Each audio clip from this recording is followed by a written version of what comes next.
the promised land. He said they would find there two mountains facing one another. Mount Gerizim, the site on which a great blessing would be proclaimed, and Mount Ebal, the site of a great curse. Moses said that the people's fate would be determined by the choice they made between the blessing and the curse. That same choice has echoed down the ages, not just for the people of Israel, but for all humanity. We face such a choice today. It will determine whether we enjoy the blessings of a historic peace, of boundless prosperity and hope, or suffer the curse of a horrific war of terrorism and despair. When I last spoke at this podium 5 years ago, I warned about the tyrants of Tehran. They've been nothing but a curse to their own people, to our region, to the entire world. But at that time, I also spoke about a great blessing that I could see on the horizon. Here's what I said, quote, "The common thread of Iran has brought Israel and many Arab states closer than ever before in a friendship that I have not seen in my lifetime." I said the day would soon arrive when Israel would be able to expand peace beyond Egypt and Jordan to other Arab neighbors, end quote. Now, in countless meetings with world leaders, I made the case that Israel and the Arab states shared many common interests, and that I believed that these many common interests could facilitate a breakthrough for a broader peace in our region. Thank you.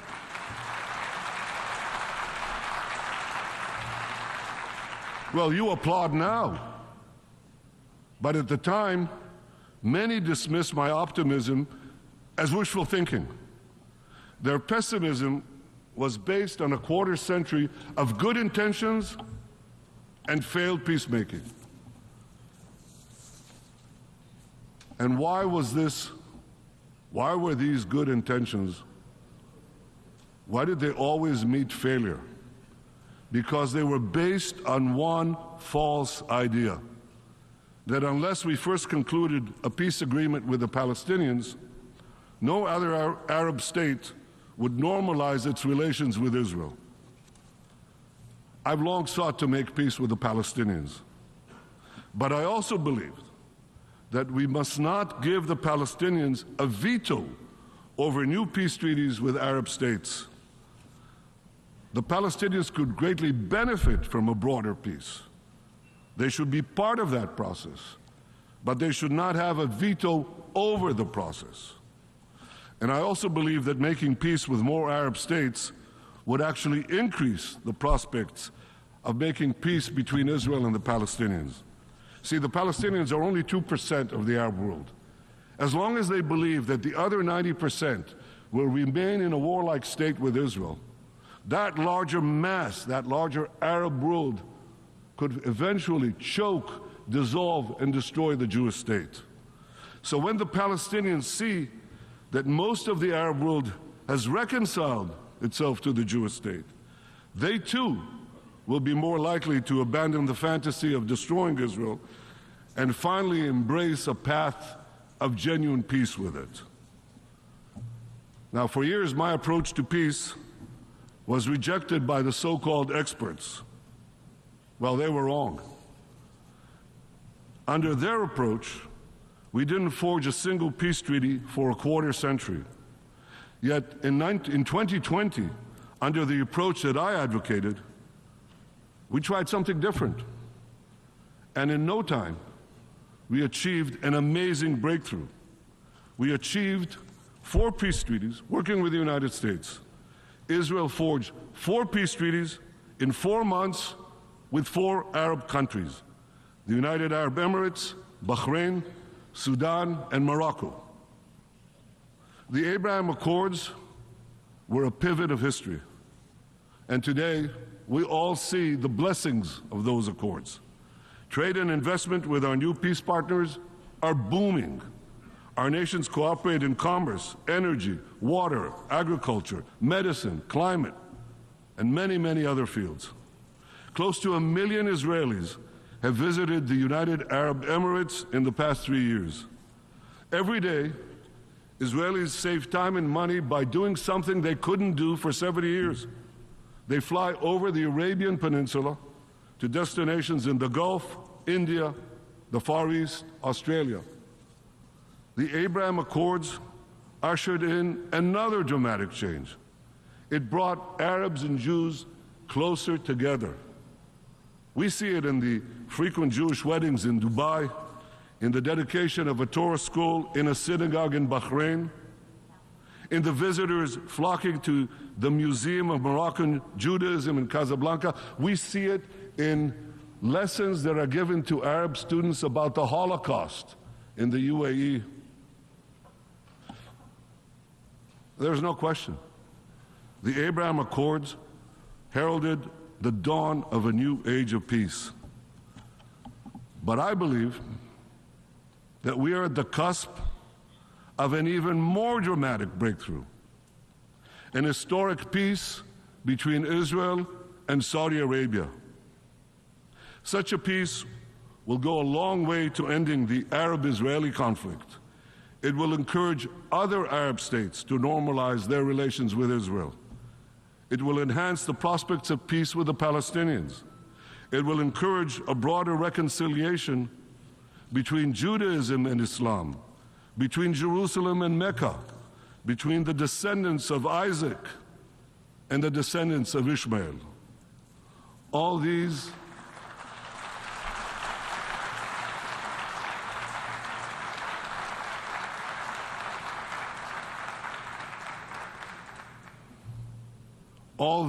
are tremendous blessings. 2 weeks ago, we saw another blessing already in sight. In the G20 conference, President Biden, Prime Minister Modi, and European and Arab leaders announced plans for a visionary corridor that will stretch across the Arabian Peninsula and Israel. It will connect India to Europe with maritime links, rail links, energy pipelines, fiber optic cables. This corridor will bypass maritime checkpoints, or choke points rather, and dramatically lower the cost of goods, communication, and energy for over 2 billion people. What a historic change for my country. You see, the land of Israel is situated in the crossroads between Africa, Asia, and Europe. And for centuries, my country was repeatedly invaded by empires passing through it in their campaigns of plunder and conquest elsewhere. But today, as we tear down the walls of enmity, Israel can become a bridge of peace and prosperity between these continents. Peace between Israel and Saudi Arabia will truly create a new Middle East.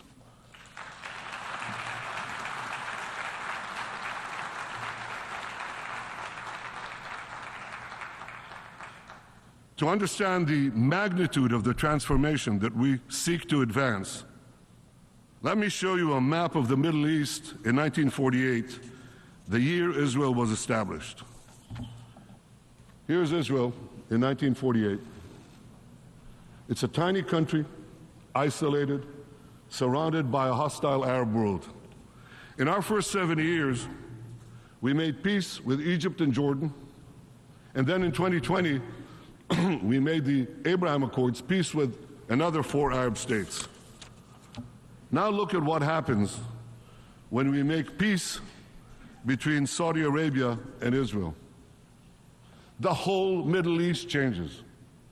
We tear down the walls of enmity. We bring the possibility of prosperity and peace to this entire region, but we do something else. You know, a few years ago, I stood here with a red marker to show the curse, a great curse, the curse of a nuclear Iran.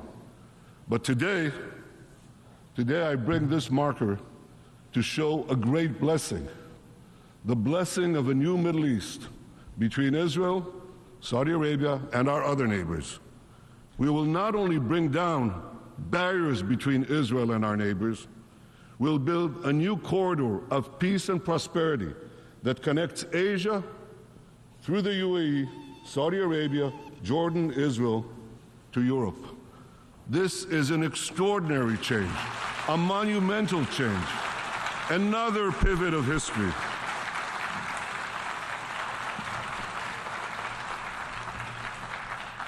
Now, as the circle of peace expands, I believe that a real path towards a genuine peace with our Palestinian neighbors can finally be achieved. But there's a caveat. It has to be said here, forcefully.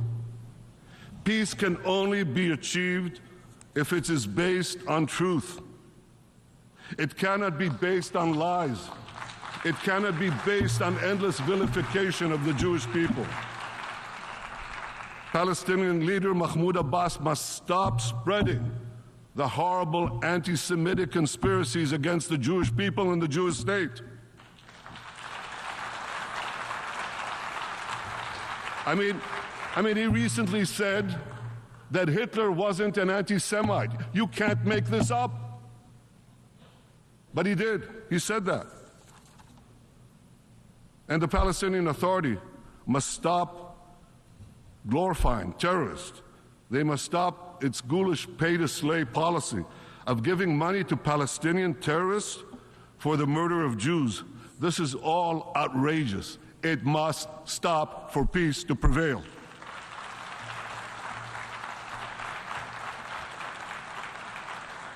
And anti-Semitism must be rejected wherever it appears, whether on the left or on the right, whether in the halls of universities or in the halls of the United Nations.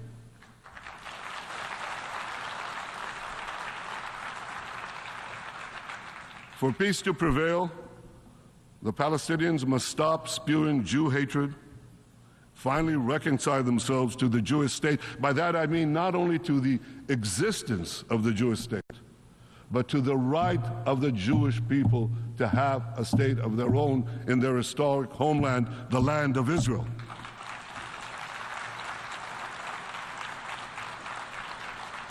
And let me tell you, the people of Israel yearn for such a peace.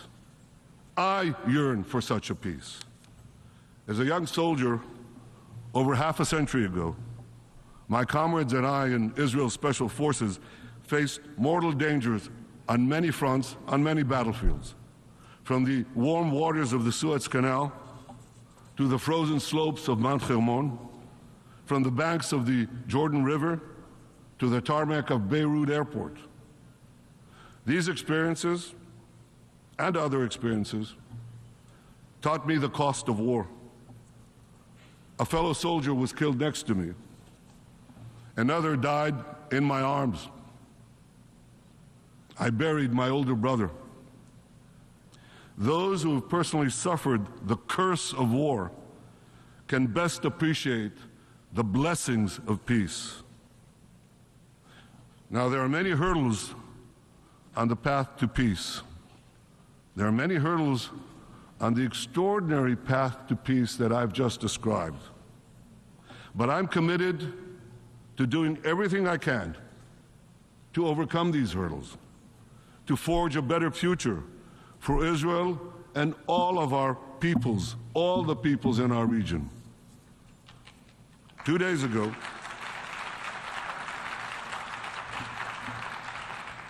ago, I discussed this vision of peace with President Biden. We share the same optimism for what can be achieved. And I deeply appreciate his commitment to seize this historic opportunity. The United States of America is indispensable in this effort. And just as we achieved the Abraham Accords with the leadership of President Trump, I believe we can achieve peace with Saudi Arabia with the leadership of President Biden.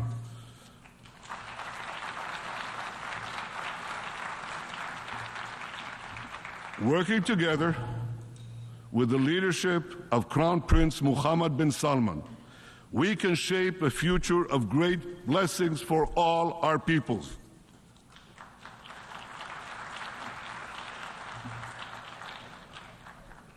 Now, you know, ladies and gentlemen, you know there's a fly in this ointment, because rest assured, the fanatics ruling Iran will do everything they can to thwart this historic peace. Iran continues to spend billions to arm its terror proxies. It continues to extend its terror tentacles in the Middle East, Europe, Asia, South America, even North America. They even tried to assassinate the Secretary of State of the United States of America. They even tried to assassinate the National Security Advisor of the United States of America. This tells you all you need to know about Iran's murderous intentions and Iran's murderous nature. Iran continues to threaten international shipping lanes, hold foreign nationals for ransom, and engage in nuclear blackmail. Over the past year, its murderous goons have killed hundreds and arrested thousands of Iran's brave citizens. Iran's drones and missile program threaten Israel and our Arab neighbors, and Iran's drones have brought and bring death and destruction to innocent people in the Ukraine.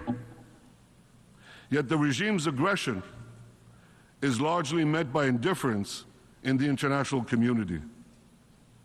8 years ago, the Western powers promised that if Iran violated the nuclear deal, the sanctions would be snapped back.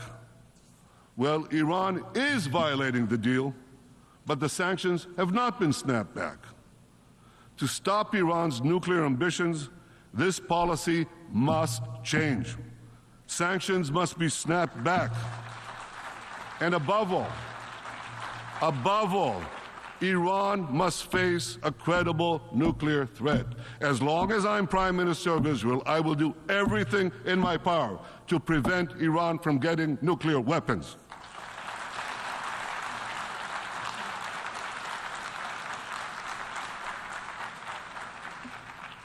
Equally, we should support the brave women and men of Iran who despise the regime, who yearn for freedom, who've gone out bravely on the sidewalks of Tehran and Iran's other cities and faced death. It is the people of Iran, not their oppressors, who are our real partners for a better future.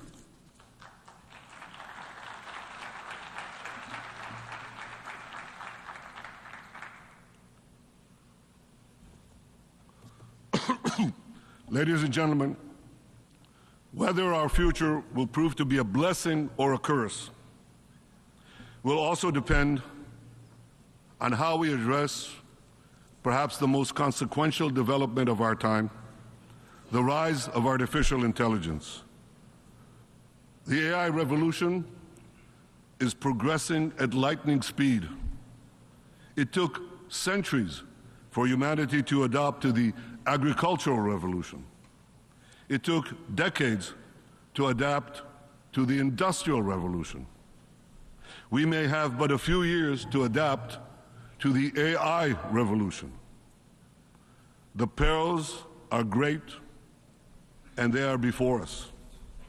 The disruption of democracy, the manipulation of minds, the decimation of jobs, the proliferation of crime, and the hacking of all the systems that facilitate modern life.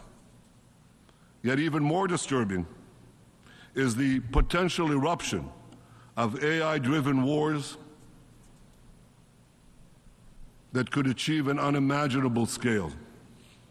And behind this perhaps looms an even greater threat, once the stuff of science fiction, that self-taught machines could eventually control humans instead of the other way around. The world's leading nations, however competitive, must address these dangers. We must do so quickly, and we must do so together. We must ensure that the promise of an AI utopia does not turn into an AI dystopia. We have so much to gain. Imagine the blessings of finally cracking the genetic code, extending human life by decades, and dramatically reducing the ravages of old age. Imagine healthcare tailored to each individual's genetic composition and predictive medicine that prevents diseases long before they occur. Imagine robots helping to care for the elderly. Imagine the end of traffic jams with self-driving vehicles on the ground, below the ground, and in the air. Imagine personalized education that cultivates each person's full potential throughout their lifetime. Imagine a world with boundless clean energy and natural resources for all nations.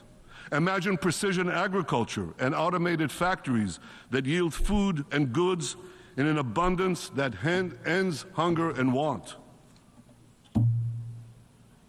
I know this sounds like a John Lennon song, but it could all happen. Imagine that we could achieve the end of scarcity, something that eluded humanity for all history. It's all within our reach. And here's something else within our reach. With AI, we can explore the heavens as never before and extend humanity beyond our blue planet. For good or bad, the developments of AI will be spearheaded by a handful of nations, and my country, Israel, is already among them. Just as Israel's technological revolution provided the world with breathtaking innovations, I'm confident that AI developed by Israel will once again help all humanity. I call upon world leaders to come together to shape the great changes before us, but to do so in a responsible and ethical way. Our goal must be to ensure that AI brings more freedom and not less, prevents wars instead of starting them, and ensures that people live longer, healthier, more productive, and peaceful lives. It's within our reach.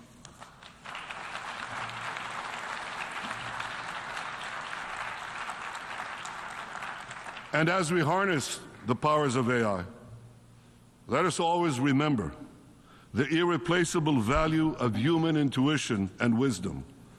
Let us cherish and preserve the human capacity for empathy, which no machine can replace. Thousands of years ago, Moses presented the children of Israel with a timeless and universal choice. Behold, I set before you this day a blessing and a curse. May we choose wisely between the curse and the blessing that stand before us this day. Let us harness our resolve and our courage to stop the curse of a nuclear Iran and roll back its fanaticism and aggression. Let us bring forth the blessings of a new Middle East that will transform lands once ridden with conflict and chaos into fields of prosperity and peace. And may we avoid the perils of AI by combining the forces of human and machine intelligence to usher in a brilliant future for our world in our time and for all time. Thank you. On behalf of the Assembly, I wish to thank the Prime Minister of the State of Israel for the statement just made, and I request protocol to escort His Excellency